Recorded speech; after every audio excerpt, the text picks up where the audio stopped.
We had a ridiculous amount of errors in that game, so it'd probably be more around redeeming some of that, and I think both teams have come a long way, so it's going to be another tough battle. I imagine it'll be a lot of rugby being played, seeing as where we're playing.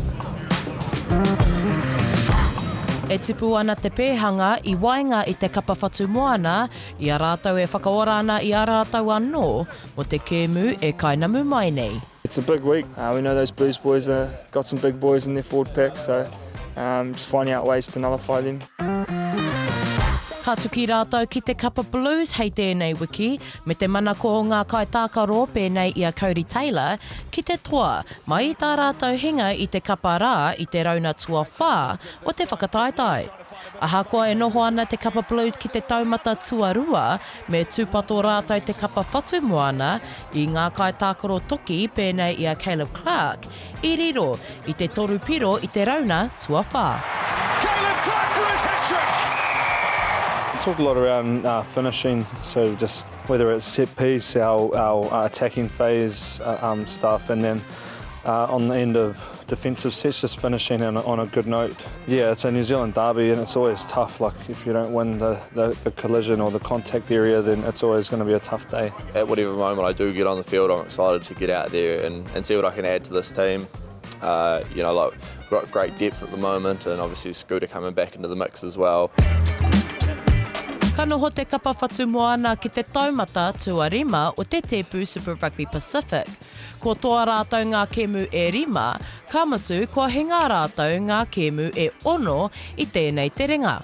Ko tā te kai whakahaere a Rob Penny, me pai haere te tima kia eke ki te taumata I eke ai rātau I te rātau.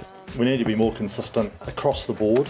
In that, I'm meaning we're scoring enough points to win games, but we're leaking too many that are preventing us from getting the wins. And you've got to credit opposition attack, but also our defence needs to be more hardy and resilient. You know, there are moments when the momentum swings one way or another, and at the moment we're just not getting on the right side of those momentum swings.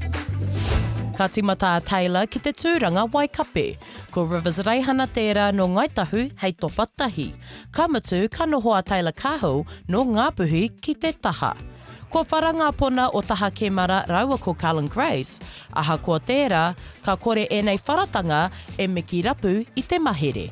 Doesn't change too much, definitely missing some leaders in that respect.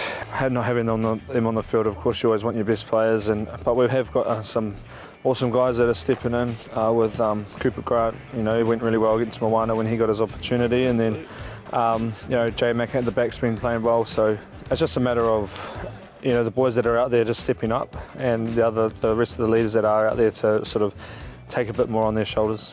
Ka tū te pakanga o te tokerau me te tonga, hei tēnei praere ki konei ki te taipanga o te kaha.